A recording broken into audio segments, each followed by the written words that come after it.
Interesuje się ciężką muzyką i chciałeś posłuchać sobie jakiejś płyty, ale jest mnóstwo zespołów, gatunków oraz płyt. Tego wszystkiego jest aż tyle, że ciężko się w tym wszystkim połapać, dlatego trzeba robić o tym filmy i ja to robię. Jestem Todd Stoczek i zapraszam Was na kolejny film z serii o albumach, gdzie omawiam płyty różnych heavy metalowych zespołów. W ostatnim materiale z serii o albumach mówiliśmy na tematy In Flames, więc dziś będzie kolejny zespół z göteborgskiej sceny. Dlatego dzisiaj będziemy mówić sobie o zespole Dark Tranquillity.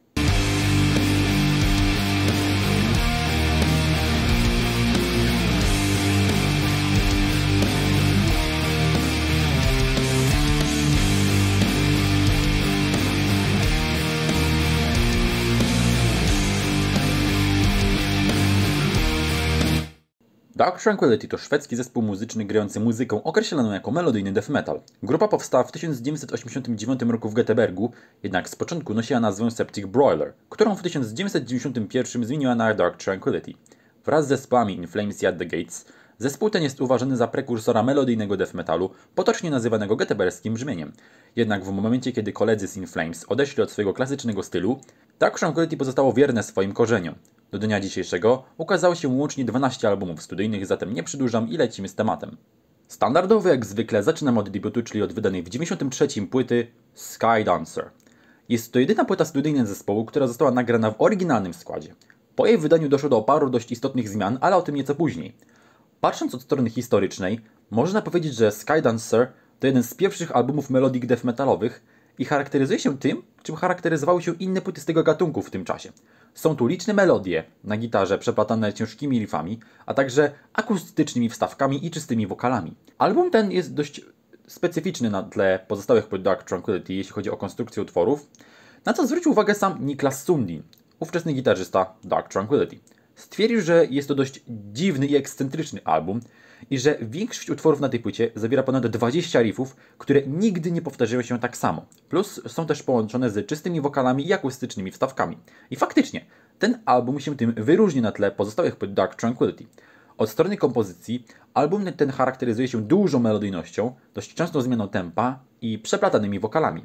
Płytę rozpoczyna kawałek Nightfall by the Shore of Time, który przez pierwszą połowę jest szybką melodyjną strzałą, która po pewnym czasie zwalnia i ponownie przyspiesza. Każdy z tych utworów ma podobną konstrukcję, jednak w każdym z tych utworów jest ona w jakimś tam stopniu inna. Innym dobrym przykładem będzie wspaniałe moim zdaniem Crimson Winds, który rozpoczyna się piękną melodią, która potem przechodzi w szybki strzał, a następnie ponownie pojawia się początkowa melodia, ponownie przechodząca w szybką siekę. Są też utwory zaczynające się od akustycznej wstawki, jak na przykład mój ulubiony A Bolt of Blazing Gold, który uważam za najlepszy kawałek Dark Tranquillity, jaki powstał. Oczywiście, oprócz kawałków melodefowych, znalazła się także spokojna, ale moim zdaniem bardzo udana ballada Through Ebony Archways, która jest zagrana w większości akustycznie. Jest też tu przeplatanka wokalna, gdzie to część śpiewa Mikkel Stane, ówczesny gitarzysta rytmiczny zespołu, a także wokalista wspierający, a część gościnna wokalistka Anna-Kajsa Avehal, a w pewnym momencie pojawia się także wokal Andersa Fridena. Trochę podobnie jest na przykład w Shadow Duet, gdzie mamy przeplatany growl Mikkela z growlem Andersa. Każdy z tych utworów jest na swój sposób ciekawą przeplatanką muzyczną.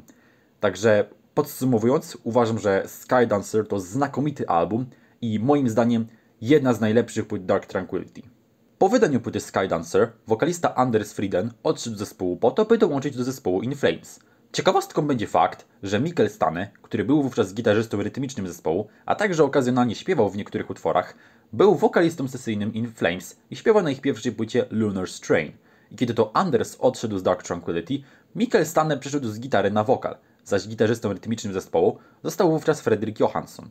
I w nowym składzie, jako pierwszy nowy materiał, zespół nagrał wydaną w 1995 roku epkę Of Chaos and Eternal Night, która w późniejszych latach była bardzo często wydawana na reedycjach albumu Sky Dancer, zarówno jako kompilacja zatytułowana Sky Dancer End of Chaos and Eternal Night ze zmienioną okładką, bądź z oryginalną okładką Sky Dancera z dopisanym tytułem epki, jak też na normalnej reedycji albumu Sky Dancer, z których jedną takową posiadam.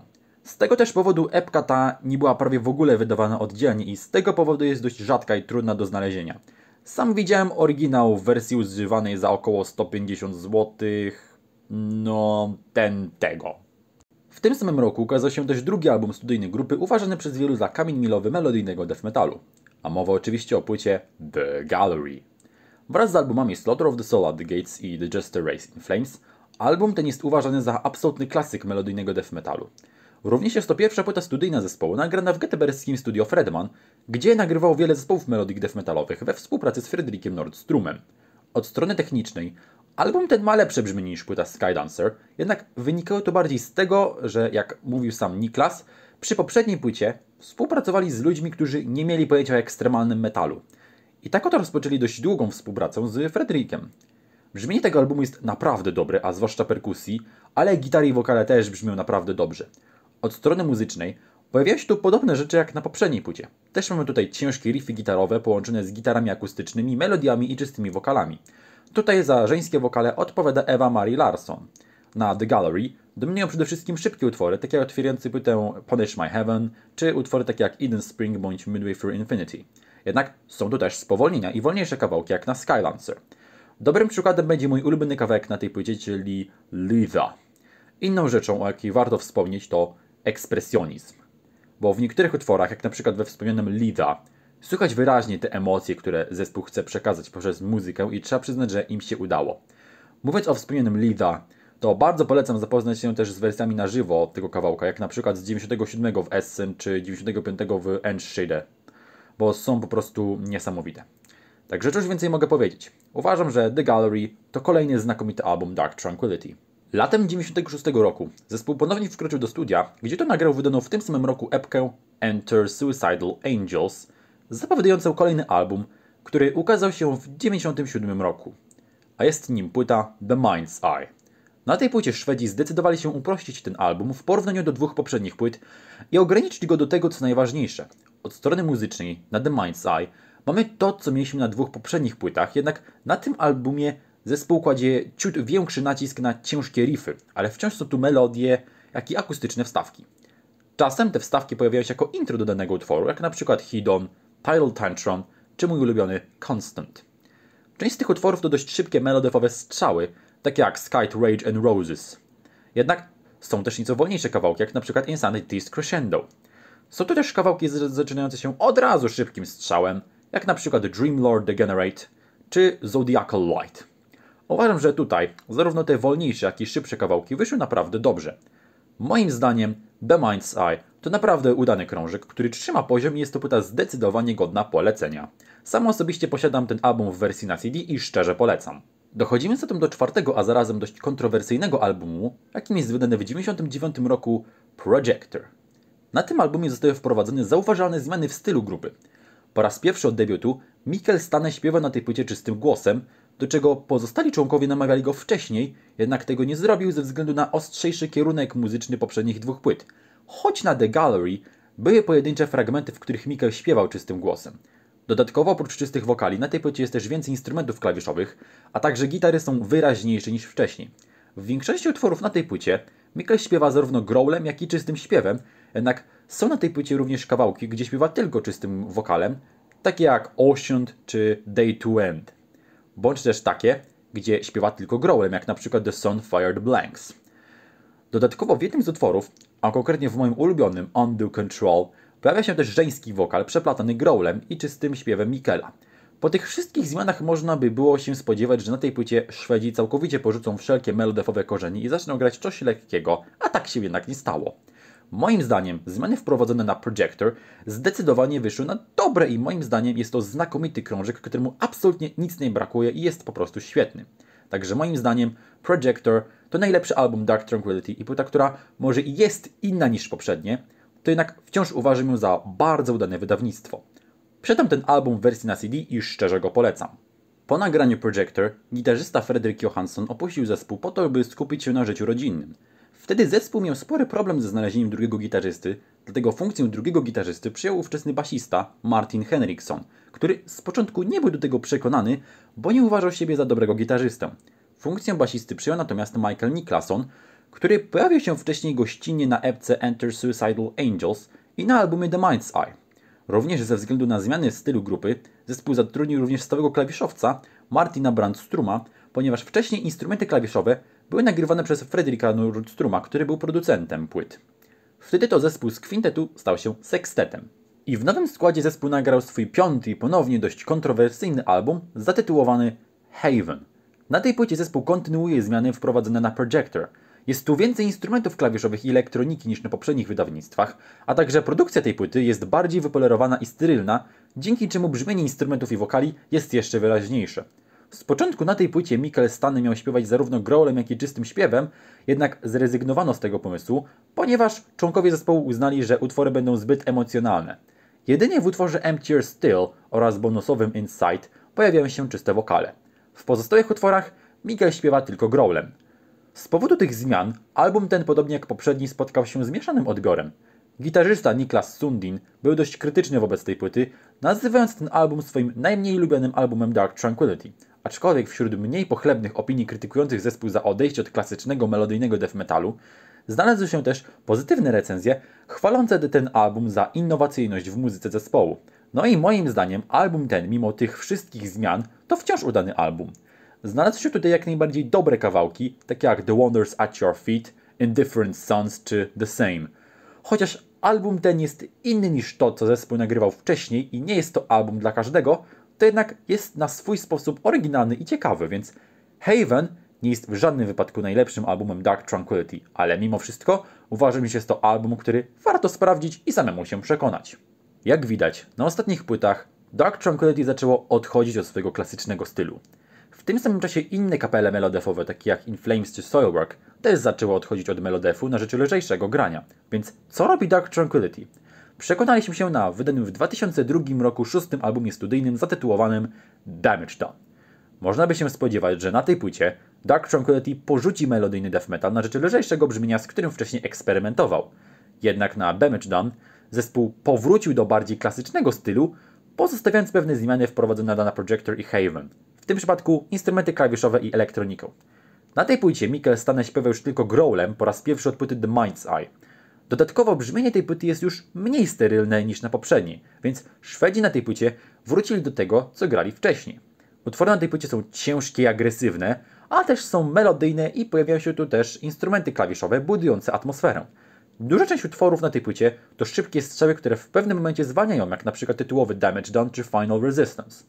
Są tu też kawałki, które atakują od początku do końca, jak na przykład Single Part of Two czy mój ulubiony Monochromatic Stains. Według Mikaela Stanne, wokalisty zespołu, teksty na tym albumie dotyczą kruchości życia, dlatego też został ten album nazwany Damage Done. Aczkolwiek stwierdził, iż nawiązuje to też do pisania utworów na tej płycie, ponieważ zespół chciał napisać dobre kawałki, dlatego muzycy byli dość spięci, a kiedy skończyli, to napięcie zniknęło. No i trzeba przyznać, że odwalili kawał dobrej roboty. Także ogólnie mówiąc, uważam, że Damage Done to świetna płyta, która pokazuje, że zespół wciąż jest w dobrej formie i idzie w lepszą stronę niż koledzy z In Flames czy Soilwork. Jest to album zdecydowanie godny polecenia. Po wydaniu Damage Done zespół przyjechał do Polski dnia 7 października 2002 roku, grając koncert w Krzemionki Studio TVP w Krakowie, który następnie został wydany na albumie koncertowym Live Damage, wydanym w 2003 roku. Rok później z okazji 15. rocznicy założenia zespołu ukazała się dwupłytowa kompilacja Exposures in Retrospect and Denial. Na jednej płycie znalazły się niepublikowane tudzież stare utwory, a na drugiej znalazł się nagrany w Krakowie koncert. Pod koniec tego roku ukazała się również epka Lost to Apathy, zapowiadająca nadchodzący krążek, który to ukazał się na początku 2005 roku pod tytułem Character. Styl prezentowany na tej płycie jest podobny do tego z poprzedniej, jednak na Character kompozycje są szybsze i bardziej agresywne. Według Niklasa są one także bardziej złożone i techniczne niż na Damage Done. I tutaj słychać, że zespół kładzie większy nacisk na brutalność i ciężkie riffy, co sprawia, że ta płyta jest jeszcze cięższa i mocniejsza. Przede wszystkim są tu szybkie, brutalne strzały, takie jak na przykład The New Build, First Smudged Lenses czy Senses Tide, ale są też nieco wolniejsze utwory, takie jak The Endless Feet. Są też kawałki zachowujące balans między szybkim a wolnym, tudzież średnim tempem, czego przykładem jest singlowy Lost to Apathy, który zawiera jedną z moich ulubionych solówek gitarowych, jakie znam. Cały ten album od strony muzycznej to niesamowity apak, jednak wciąż są tu melodie oraz partie na instrumentach klawiszowych i elektronika. Według Niklasa Sundina album ten został nazwany Character, ponieważ każdy z tych utworów dotyczy jakiejś cechy charakteru, jak na przykład utwór Lost to Apathy, dotyczący apatii, rezygnacji i poczucia izolacji w pomieszanym świecie. Jak dla mnie jest to płyta, której absolutnie nic nie brakuje i pokazuje, że zespół wciąż jest w formie i jest w stanie nagrywać świetne płyty. Także moim zdaniem Character to znakomity album i zdecydowanie spośród płyt Dark Tranquillity wydanych w XXI wieku ta jest jak na razie zdecydowanie najlepsza, więc gorąco polecam. Dochodzimy zatem do 8. płyty, jaką jest wydany w 2007 roku album Fiction. Jeśli chodzi o brzmienie, to album ten jest bardzo podobny do swojego poprzednika, aczkolwiek jest trochę mniej siarczysty niż Character, jest trochę bardziej wypolerowany. Album ten jest powrotem różnych rzeczy, które zostały wcześniej pozostawione bądź porzucone. Przykładowo w utworze Misery's Crown po raz pierwszy od utworu Inside z ponownego wydania Haven Mikkel Stane śpiewa czystym wokalem.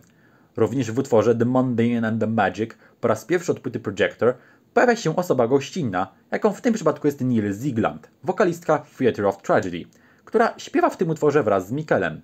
Również po raz pierwszy od płyty The Mind's Eye Niklas Sundin współtworzył teksty utworów, a dokładniej mówiąc był autorem tekstu do utworu Inside the Particle Storm, więc album ten przywrócił parę rzeczy, których przez dłuższy czas nie było. Od strony muzycznej jest to album bardzo zachowawczy. Jest to dość standardowy, melodyfowy krążek. Sposób pisania utworów na tej płycie jest bardzo podobny do tego z poprzednich płyt, jednak tutaj w porównaniu do Character jest ciut większy nacisk na melodyjność. Wychodzi to jednak na dobre i Dark Tranquillity ponownie pokazał tym albumem, że wie jak połączyć brutalną muzykę z melodyjnością. Więc ogólnie mówiąc, Fiction to album bardzo zachowawczy, jest to kolejny bardzo udany album w dyskografii Dark Tranquillity. W sierpniu 2008 roku z przyczyn osobistych z zespołu odszedł basista Michael Nicklason. Zastąpił go wówczas gitarzysta Soilwork, a także basista Dimension Zero Daniel Antonson. Wraz z nim zespół zagrał koncert w Mediolanie, który później ukazał się na albumie Where Death is Most Alive, wydanym w 2009 roku. Na nim znalazł się także film Out of Nothing The Dark Tranquillity Documentary opowiadający o historii zespołu. I w 2010 roku ukazał się 9. album studyjny grupy zatytułowany We Are The Void. Według Mikkela Stane motywem przewodnim albumu są otchłanie i pustki w każdym człowieku. Teksty utworów po raz pierwszy dotyczą życia i śmierci. Do napisania tekstów inspirowały m.in. wiersze skandynawskich poetów. I tak na przykład utwór The Fatalist opowiada o skandynawskim zwyczaju rezygnowania z siebie, a tekst utworu Arkhangelsk, jak sama nazwa wskazuje, odnosi się do rosyjskiego miasta Archangielska, które z powodu panującego tam zimowego klimatu było odcinane od świata zewnętrznego, co prowadziło do wielu samobójstw. Od strony muzycznej album ten jest bardzo podobny do swoich poprzedników, aczkolwiek na We Are The Void zespół kładzie większy nacisk na instrumenty klawiszowe i melodyjność. Jednak wciąż są tu ciężkie riffy gitarowe, a także czyste wokale Mikkela, pojawiające się w takich utworach jak The Grandest Accusation czy Her Silent Language. Moim zdaniem to wciąż solidny album w dorobku Dark Tranquillity, aczkolwiek niektórzy odnosili wrażenie, jakby zespół wydał pod rząd 3 takie same płyty. Jednak moim zdaniem tak nie jest, ponieważ te płyty różnią się od siebie w pewnych kwestiach. Ciekawostką będzie fakt, że kończący płytę Iridion został pierwotnie napisany w połowie lat 90., jednak został on pozostawiony, ponieważ nie pasował do pozostałych płyt i pojawi się dopiero na tej płycie w nieco przearanżowanej wersji. Także uważam, że We Are The Void to jak najbardziej solidna płyta, którą warto przesłuchać. Przed nagraniem kolejnej płyty zespół rozstał się z basistą Danielem Antonsonem. Wtedy to zespół po raz pierwszy od płyty Projector zagrał na płycie jako kwintet, a nie jako sekstet. Rolę basisty przyjął wówczas Martin Henriksson. I tak oto dochodzimy do 10. płyty, jaką jest wydany w 2013 roku Construct. Okres tworzenia utworów do tej płyty został określony jako jeden z najtrudniejszych w historii zespołu. Wszyscy w zespole mieli różne poglądy co do tego, jak ma brzmieć nowa płyta i trudno było znaleźć odpowiednie kompromisy. Ponadto muzycy spotkali się z blokadą twórczą, jeśli chodzi o tworzenie nowych kawałków, co było dla nich dość frustrujące. Co ciekawe, utwory na tej płycie nie powstały w sali prób, ale w samym studio. Niklas Sundin stwierdził, że na nowym albumie zespół szukał dla siebie nowego brzmienia, zaznaczając, że ten album jest bardziej dźwiękowy i zbudowany na różnych nastrojach i zbudowanej atmosferze. Z tego powodu, pracując nad tą płytą, zespół rozpoczął współpracę z Jensem Bogrenem. Muzyka na Construct jest prostsza, jeśli chodzi o melodyjność. Są to zarówno utwory szybkie, jak i wolniejsze. Są one dość atmosferyczne i klimatyczne, zwłaszcza te wolniejsze, takie jak Uniformity. Utwory na tej płycie są ciężkie i melodyjne, ale też atmosferyczne, więc trzeba przyznać, że mimo trudów zespołowi udało się nagrać naprawdę dobry i klimatyczny album. Także ogólnie mówiąc, uważam, że Construct to naprawdę udany album. Przed nagraniem kolejnej płyty na początku 2016 roku z zespołem rozstał się jeden ze współzałożycieli, Martin Henriksson. Stwierdził, że stracił pasję do grania muzyki i mimo już nie grał z Dark Tranquillity od 2015, to dopiero w następnym zdecydował się opuścić zespół. Według Mikkela Stane, Martin po opuszczeniu zespołu został jego menadżerem. wtedy do zespołu dołączył nowy basista Anders Ivers. I w nowym składzie zespół nagrał swój 11. album studyjny zatytułowany Atoma. Teksty na tej płycie odnoszą się do frustracji, beznadziejności i innych negatywnych emocji, a także wiary. Zespół starał się, żeby nowy album brzmiał świeżo i inaczej. Kompozycje na tej płycie z jednej strony brzmią podobnie do tych z poprzedniej płyty, ale z drugiej są ciut inne. Nie są one aż tak mroczny i atmosferyczny jak na Construct. Mimo to na Atoma klimat jak najbardziej jest. Kompozycje na tej płycie są moim zdaniem jak najbardziej dobre i jako całość ten album wypada naprawdę dobrze. Więc uważam, że Atoma to kolejny solidny album w dyskografii Dark Tranquillity. Na kolejną płytę przyszło czekać 4 lata, co jest jak na tę chwilę najdłuższą przerwą między albumami zespołu. Przed nagraniem kolejnej płyty w marcu 2020 gitarzysta Niklas Sundin ogłosił, że odchodzi z zespołu, jednak dalej będzie współpracował z zespołem jako grafik. Wtedy to oficjalnymi nowymi członkami zespołu zostali gitarzyści Johan Reinholz i Christopher Amott. I w nowym składzie zespół nagrał swój kolejny album zatytułowany Moment. Według Mikkela Stane album ten jest bliższy albumowi Projector niż jakikolwiek wcześniejszy album zespołu, zaś tytuł płyty odzwierciedla momenty decyzji i objawienia, gdzie jeden moment może zmienić wszystko. Muzycznie ten album jest bardzo podobny do poprzedniej płyty. Jest tu właściwie wszystko, co było na poprzednich płytach. Są to zarówno ciężkie riffy gitarowe, jak i melodie, harmonie gitarowe, jak i czyste wokale Mikkela. Na tej płycie są kawałki, gdzie Mikkel śpiewa zarówno growlem, jak i czystym wokalem, jak na przykład Eyes of the World czy Stand Still, jak i takie, gdzie śpiewa tylko growlem, na przykład Transient, a nawet takie, gdzie śpiewa tylko czystym wokalem, czyli na przykład In Truth Divided. Więc można powiedzieć, że Moment to album bardzo zachowawczy, by pokazać, że zespół, mimo zmian w składzie, wciąż jest w stanie nagrywać solidne krążki i taki właśnie jest ten album.